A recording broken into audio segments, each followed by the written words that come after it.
جو اس نے کمائی کی ہے، اور اسی پر وبال آئے گا اس کا جس کی کہ اس نے گناہ کی کمائی کی ہے۔ یعنی یہ کہ لا تزر وازرۃ وزر اخری، کوئی اور کسی اور کا بوجھ نہیں اٹھا سکے گا، نہ باپ بیٹے کا بوجھ اٹھا سکے گا، نہ بیٹا باپ کا، نہ شوہر بیوی کا، نہ بیوی شوہر کا، ہر ایک کو اپنا بوجھ خود اٹھانا۔ لا تزر وازرۃ وزر اخری، تو لا یکلف اللہ نفسا الا وسعها لها ما کسبت وعلیہا ما اکتسبت۔ اب اس کے بعد ایک دعا تلقین کی گئی ہے، ربنا لا تؤاخذنا ان نسینا واخطانا، اے رب ہمارا مواخذہ مت کیجو اس پر اگر ہم بھول جائیں یا خطا ہو جائے۔ خطا کسے کہتے ہیں؟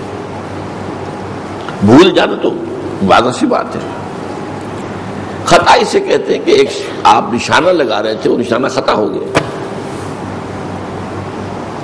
آپ نے تو نشانہ لگایا ہے لیکن وہ خطا ہو گیا۔ تو جو خطا ہو جائے اے اللہ اس پر ہم سے مواخذہ نہ کیجو۔ ربنا لا تؤاخذنا ان نسینا واخطانا ربنا ولا تحمل علینا اصرا کما حملته علی الذین من قبلنا، اور اللہ ہم پر مت ڈالیو وہ بوجھ جو تو نے ہم سے پہلوں پر ڈالا۔ اب یہاں اصل میں اشارہ ہے کہ شریعت موسوی بہت سخت تھی، شریعت محمدی کو بہت آسان کیا گیا۔ شریعت موسوی میں ہمیں معلوم ہے روزہ رات کو سوئے تو شروع، کوئی سیری ویری نہیں، اب روزہ شروع ہو گیا، اب اگلی غروب تک روزہ چلے گا۔ ہمارے لیے یہ ہے کہ سیری ہے، طلوع فجر سے پہلے پہلے کھاؤ پیو، آسانی کرتی ہے۔ ان کے لیے سختی تھی، یوم سبت مطلقاً حرام، کوئی کام نہیں کر سکتے دنیا کا پورے دن، جمعے کی رات سے شروع ہو کر اور پھر ہفتے کے غروب تک 24 گھنٹے کا سبت ہوتا ان کا۔ اور جو لوگ یہودی آج بھی جو پریکٹسنگ یہودی ہے وہ اس پر عمل کرتے ہیں، اپنے ٹیلی فون بھی ڈسکنیکٹ کر دیتے ہیں، کچھ نہیں، نہ ٹیلی فون سنیں گے نہ ٹیلی فون کریں گے، کوئی کام دنیا کا کوئی کام، بس عبادت کرو، تورات پڑھو، وہ جو بھی اور کوئی ان کے ہاں عبادت کا طریقہ ہے نوافل ادا کرو، بس یہ کوئی کام دنیا کا نہیں۔ اور ایک ہیلا کر کے اصحاب السبت نے، آپ کو معلوم ہے سورہ اعراف میں آیا ہے، تو جو ہیلا کیا تھا اس کے بعد بڑا سخت عذاب آیا ان پر، انہیں بندروں کی شکل میں بنا دیا کہ کونوا قردۃ خاسئین، ان کی شکلیں بدل دی گئی، بس۔ تو اس لیے شریعت موسوی بہت سخت تھی، شریعت محمدی میں آسانیاں کی گئی، اور اصول بھی حضور نے فرمایا یسروا ولا تعسروا، بھائی لوگوں کے لیے آسانی پیدا کیا کرو، سختی نہ کیا کرو۔ عام طور پر ہمارے ہاں رویہ کیا ہے، آپ کو تو سخت سے سخت بات کا فتویٰ دیں گے، اور خود انہیں معلوم ہے کتاب الحیل کس طرح ہیلے سے بچا جا سکتا ہے، خود ہیلوں پر عمل کریں، یہ عام ہے۔ ہونا یہ چاہیے کہ آپ اپنے لیے زیادہ سے زیادہ سختی کر لیں، دوسروں کے لیے آسانی، جو بھی شریعت کے اندر وہ گنجائش نکل سکتی ہے وہ نکال کر دکھائیں۔ یرید اللہ بکم الیسر ولا یرید بکم العسر، اللہ تو تمہارے ساتھ آسانی چاہتا، سختی نہیں چاہتا۔ یہ بھی روزے کے حکم کے سلسلے کا یہ الفاظ آئے ہیں سورہ بقرہ کے۔ تو اب یہاں دو لفظ قابل غور ہیں۔ اسر کہتے ہیں اصل میں اس بوجھ کو جس کو اٹھا کر چلنا دوبھر ہو جائے،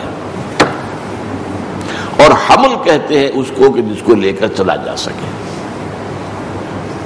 حمل بوجھ وہ بھی حمل ہے، حمال یہ جو پلے دار کہلاتے ہیں حمال ہے نا، بوجھ اٹھا کر چل رہے ہیں، بوجھ اتنا ہو کہ ان کی طاقت سے باہر ہو تو وہ اسر ہے۔ وَيَضَعُ عَنْهُمْ إِسْرَهُمْ وَالْأَغْلَالَ الَّتِي كَانَتْ عَلَيْهِمْ، حضور کی شان جو آئی ہے سورہ اعراف میں وہ یہ بھی ہے کہ وہ جو ان کے اوپر اسر لاد دیے گئے ہوں گے ان سے انہیں نجات دے گا، اور جو توق ان کے گلے میں ڈال دیے گئے ہوں ان سے بھی نجات دے گا۔ یہود کا معاملہ کیا تھا، ایک تو اصلاً بھی شریعت سختی اور سختی پر سختی اور سختی پر سختی، تو لوگوں پر وہ بوجھ ناقابل برداشت ہو گیا۔ شریعت محمد نے آ کر وہ بوجھ اتارے، نرمی پیدا کی۔ ربنا لا تؤاخذنا ان نسینا او اخطانا ربنا ولا تحمل علینا اصرا کما حملته علی الذین من قبلنا، ایسا اصر ہم پر نہ ڈالیو، ولا تحملنا ما لا طاقت لنا به، اور پھر وہی بات دوبارہ، ہم پر ایسا بوجھ بھی نہ ڈالیو کہ جس کی ہمارے اندر طاقت نہ ہو، واعف عنا، ہمیں معاف کرتا رہے، واغفر لنا، ہمارے گناہوں کی پردہ پوشی فرما، واعف عنا واغفر لنا وارحمنا، اور ہم پر رحم فرما، انت مولانا، تو ہمارا مولا ہے، فانصرنا علی القوم الکافرین، اور ہماری مدد کر کافروں کے مقابلے میں۔ اب اس میں اشارہ ہو گیا کہ کفر کے خلاف جد و جہد تم پر فرض ہے، اگر تم نہیں کرتے تب تو تم فرض کے تارک ہو گئے۔ ہاں یہ ہے کہ اگر تم کر رہے ہو تو اللہ کی مدد بھی آئے گی، وانصرنا علی القوم الکافرین۔ اب اس میں دیکھ لیجئے، یہ جو حدیث میں نے پڑھی ہے اسی کے مطابق میں نے پڑھی، ان اللہ تجاوز لی عن امتی الخطا والنسیان، پہلی بات تو وہ جس کی وضاحت ہو گئی، لیکن اس میں غور طلب بات کیا ہے؟ تجاوز لی عن امتی، میرے خاطر، میرے لیے اللہ نے یہ رعایت کی ہے میری امت کے لیے۔ اس سے ہم کہہ سکتے ہیں کہ حضور کے صدقے صلی اللہ علیہ وسلم، ان اللہ تجاوز لی عن امتی، میری امت سے اللہ تعالیٰ نے تجاوز فرما دیا ہے، یعنی کوئی مواخذہ نہیں ہوگا، کوئی محاسبہ نہیں ہوگا، کوئی سزا نہیں ہوگی خطا سے اور نسیان سے۔ ربنا لا تؤاخذنا ان نسینا او اخطانا، خطا ہو جائے ہم سے تو بھی اللہ معاف فرما، اور ہم اگر بھول گئے ہوں تو بھی اللہ معاف فرما۔ اب تیسری چیز آئی وہ مستکرہوا علیہ، اور وہ چیز جس پر کہ ان کو مجبور کر دیا جائے۔ اب یہ جبر دو طرح کا ہو سکتا ہے، ایک جبر خارجی ہے، ایک جبر داخلی ہے۔ خارجی تو یہ ہے کہ کوئی شخص آپ کو قتل کرنے پر تلا ہوا ہے کہ لاؤ کفر کرو ورنہ میں تمہیں قتل کرتا ہوں۔ اب جان بچانے کے لیے کلمہ کفر کہہ دیا جائے، اس کی اجازت ہے۔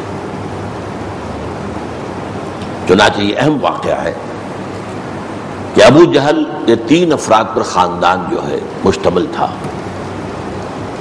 حضرت سمیہ رضی اللہ تعالی عنہ، یاسر رضی اللہ تعالی عنہ، عمار ابن یاسر رضی اللہ عنہ۔ عمار بیٹے تھے، یہ 2 ماں باپ تھے، سمیہ اور یاسر۔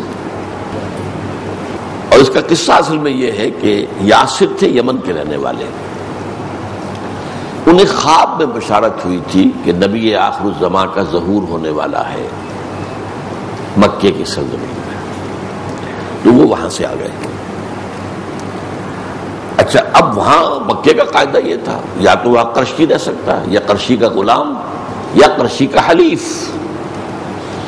آپ کسی بڑے سردار، قرشی سردار کے حلیف بن جائیں، اس کی پروٹیکشن میں آ جائیں تو رہ سکتے ہیں مکے میں، وہ ذمہ دار ہوگا آپ کا۔